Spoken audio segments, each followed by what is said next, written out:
Suppressing emotions doesn't make them disappear. It just buries them deep where they simmer. And let me tell you, what's buried alive never dies quietly. I once came across a study, one of those studies that stops you in your tracks, where researchers found that when people suppress their emotions, their stress hormones spike. Their immune system weakens, and get this, even their memory gets worse. It's like the brain goes, oh, we're pretending we're fine. Cool, I'll just shut down all unnecessary functions, including, remembering things. So today we're diving into something we all do but rarely talk about, the hidden cost of suppressing emotions. And I'm not here to tell you to cry at every meeting or wear your heart on your sleeve 24/7. I just want us to understand what happens when we shut down our emotions for too long and what we can do instead. Here are 5 things science reveals about suppressing emotions. First, it makes stress chronic. We think we're doing ourselves a favor by pushing emotions down. We tell ourselves, I don't have time for this, or it's not that big of a deal. And sometimes, sure, we can get away with it for a while. But emotions aren't items on a to-do list. They don't just disappear when we ignore them. They build, they pile up, and eventually they find their way out, sometimes in ways we don't even recognize. There's a reason why the people who say, I don't do feelings, are often the ones snapping over things that seem small. Someone forgets to refill the coffee pot and suddenly it's a personal attack. A minor inconvenience turns into a full-blown meltdown. It's not really about the coffee or the slow driver or the unread text message. It's about everything unspoken, everything suppressed. Because emotions don't just vanish when we avoid them. They sit there bubbling under the surface, waiting for an opening. And if we don't give them one, they force their way out, usually in ways that don't serve us. Science backs this up in a way that's honestly a little unsettling. Studies show that when we suppress emotions, our bodies still react as if we're experiencing them. The amygdala, the part of the brain that processes fear and stress, lights up like a firework, sending signals to the nervous system that say, we're in danger. Heart rate spikes, muscles tense, stress hormones flood the body, and we might not even realize it's happening. I read this study once that compared people who regularly suppress emotions with those who express them in healthy ways. And the results? Kind of mind-blowing. The suppressors had consistently higher blood pressure. They had more stress hormones floating around in their system. And they even had weaker immune function. Let me say that again. People who bottled up their emotions actually got sick more often than those who didn't. The body keeps the score, whether we like it or not. And maybe the most surprising thing, suppressing emotions doesn't just affect our health. It affects our ability to think clearly.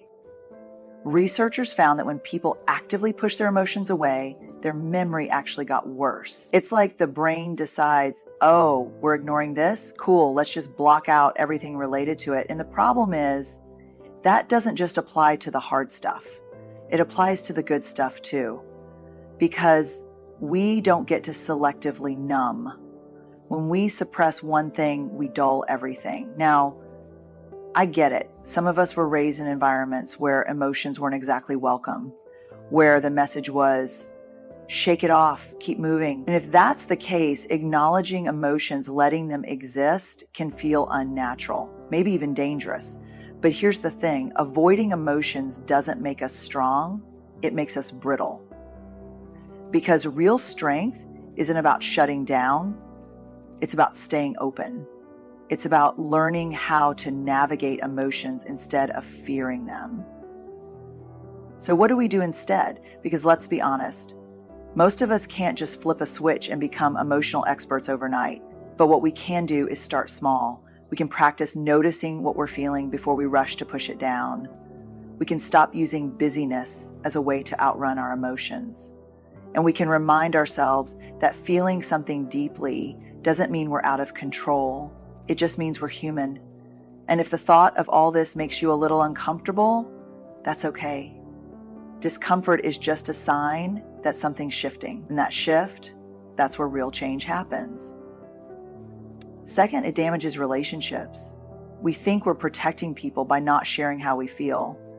We tell ourselves, I don't want to burden them, or it's not worth the fight.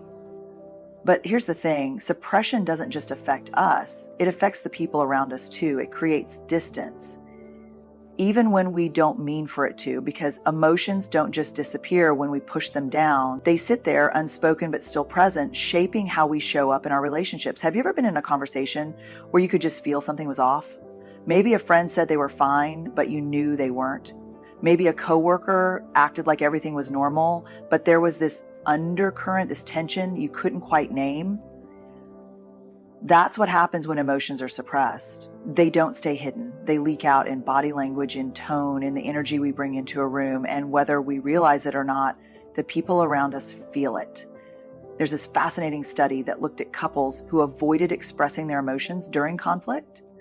And guess what? They didn't just feel more distant in the moment.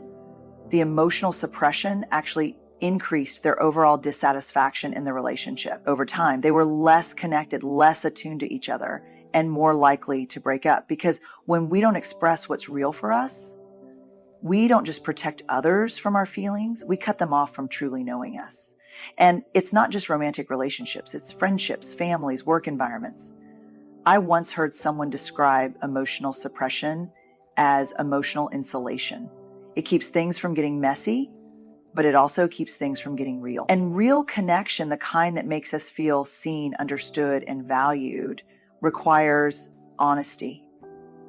It requires a level of openness that suppression just doesn't allow. Now, this doesn't mean we have to spill every emotion we feel in real time. Expressing emotions isn't the same as emotionally dumping. It's not about turning every disagreement into a dramatic monologue.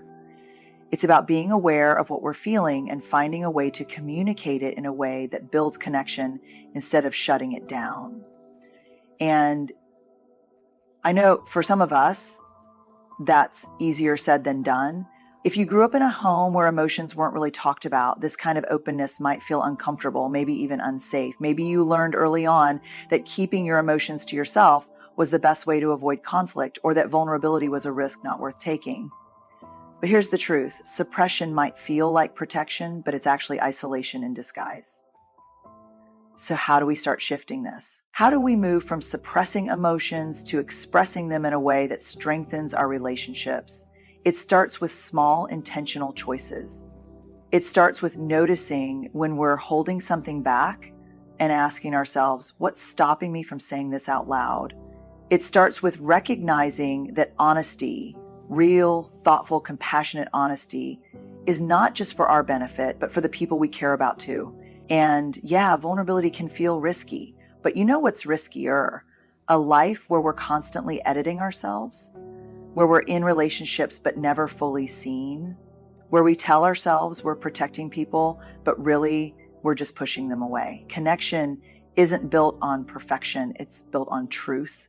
And the truth is, our emotions, spoken or unspoken, will always impact the people around us. The choice we have is whether we let them create distance or deepen connection. Third, it takes a toll on physical health, but maybe the most surprising thing, emotional suppression doesn't just affect our bodies, it affects our memories too. And I know that sounds a little out there, right? Like, what do my emotions have to do with my ability to remember things? But the science on this is pretty clear. When we push emotions down, we don't just bury the feelings, we bury parts of our experience along with them. There was a study where researchers asked participants to watch an emotional video. Half the group was told to suppress their emotions, to keep a neutral expression no matter what. The other half was allowed to react naturally. Afterward, they were asked to recall details from the video, and guess what? The people who suppressed their emotions had a significantly harder time remembering what they had just seen. Their brains had literally stored less information. Now, here's where it gets even more interesting. Our brains don't separate emotional experiences from neutral ones. So when we make it a habit to suppress emotions, whether it's grief, anger, or even joy, we're training our brains to disengage from the moment. And over time, that changes how we experience life. It's like walking through the world in a fog, never fully present, never fully there. And I don't know about you, but that hits deep. Because when I think about the moments that matter most, real laughter, deep conversations, those tiny unexpected moments of connection. I don't want to just go through them. I want to feel them. I want to remember them. And I sure as hell don't want to miss them because I was too busy trying to keep my emotions in check. But I get it. Some of us learned early on that showing too much emotion was risky. Maybe we grew up in homes where big feelings weren't welcomed, where being too sensitive or too dramatic got us shut down. So we adapted. We learned how to shrink our reactions, how to keep things light, how to push things down so we didn't make other people uncomfortable. And for a while, it might have worked. The problem is, when we spend years editing our emotions, we end up editing ourselves. We lose touch with what we actually feel. And before we know it, we're not just suppressing sadness or anger, we're numbing joy, excitement, and even love. Because, and this is the kicker, we don't get to selectively numb. We can't say, I don't want to feel pain, but I still want to feel joy. It doesn't work that way. When we shut down one emotion, we turn down the volume on all of them. So what do we do with this? Because let's be real, none of us are walking around thinking, I'd love to have worse memory and feel less joy in my life. But if we've been taught to suppress for years, maybe even decades, shifting out of that pattern doesn't happen overnight. One of the most powerful things we can do is start paying attention to what we're feeling in real time. Not analyzing, not fixing, just noticing, just letting the feeling be there without immediately shoving it aside. It might sound small, but this one shift, allowing emotions to surface without judgment, can change everything. And if the idea of feeling emotions more fully makes you uncomfortable, that's okay. Discomfort is part of the process. It means something is shifting, and that shift, that's how we move from just existing to actually living. Fourth, it stifles creativity and problem solving. And listen, I get it. Some of us grew up in homes where emotions weren't exactly welcome, where the message was toughen up, shake it off, keep moving. And if that's the case, acknowledging emotions, letting them exist, can feel unnatural, maybe even dangerous. But here's the reality. Avoiding emotions doesn't make us strong. It makes us fragile. Because real strength isn't about shutting down. It's about staying open. It's about learning how to navigate emotions instead of fearing them. And I know what you might be thinking, but what if I don't have time for all that?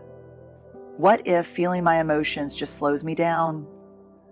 That's a fair question. We live in a culture that rewards pushing through, that praises grit and resilience, but doesn't always talk about what those things actually require.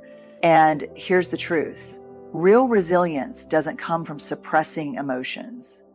It comes from processing them, from understanding them, from allowing them to exist without letting them take over. There's this study that completely shifted the way I think about emotional strength. Researchers found that when people suppress their emotions during stressful situations, they actually experienced higher levels of physiological distress, not less. Their heart rate spiked, their stress hormones shot up, their brains went into overdrive trying to keep everything locked down. And over time, that chronic stress made them less adaptable, less resilient, less capable of handling challenges in the long run. Meanwhile, the people who acknowledged their emotions, who let themselves feel without judgment, had a totally different response. Their stress levels still rose because they were human, but they also recovered faster. Their nervous systems didn't stay stuck in overdrive. They moved through their emotions instead of getting trapped in them. That's real resilience. That's real emotional strength. And look, I get why suppression can feel like the safer choice. For some of us, emotions were never modeled in a healthy way. Maybe we grew up with parents who exploded in anger, so we learned that it was better to keep our own frustration bottled up. Maybe we watched someone close to us struggle with overwhelming sadness, and we decided, consciously or not, that we wouldn't let ourselves go there. Maybe we were told directly or indirectly that being emotional made us weak. And we internalize that belief so deeply that we still hesitate to let ourselves feel, even now. But here's what I want to say. Feeling emotions doesn't make you weak. It makes you human. It means you're engaged in your own life. It means you're awake to what's happening inside you instead of sleepwalking through it.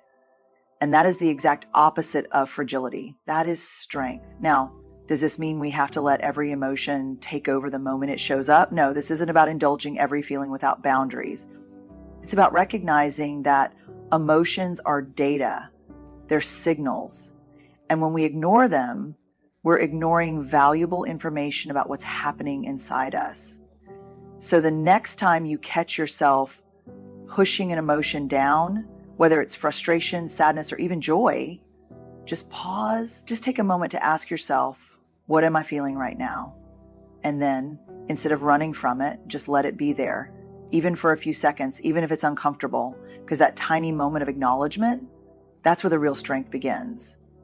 Fifth, it disconnects us from ourselves. And maybe the hardest truth of all, when we suppress our emotions, we don't just lose touch with ourselves, we lose touch with the people who matter most. We think we're keeping the peace, avoiding conflict, making things easier, but what we're really doing is building walls.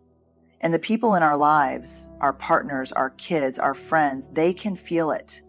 Even if we don't say a word, even if we keep smiling and nodding, they know when we're holding something back. I had a conversation once with someone who told me, I don't bring up my feelings because I don't want to make things harder for my family. They have enough to deal with. And I get that. I do. But what I also know, what the research shows, what I've seen play out over and over again, is that unspoken emotions don't stay quiet. They come out in other ways. In our tone, in our body language, in the way we withdraw or lash out or just check out altogether. And this is where things get tricky, because when we suppress emotions long enough, we start convincing ourselves that we're fine. I'm just tired. I'm just busy. I'm just dealing with a lot right now. But the people around us, they feel the distance. They sense that something's off. And when they ask, are you okay? And we say, I'm fine over and over again, eventually they stop asking. There's this fascinating study about emotional suppression in relationships. Researchers found that when one partner regularly suppresses emotions, the other partner actually experiences increased stress. Let me say that again. When we bottle things up, the people we love feel it in their own nervous systems. Because connection isn't built on what we don't say. It's built on what we're willing to share.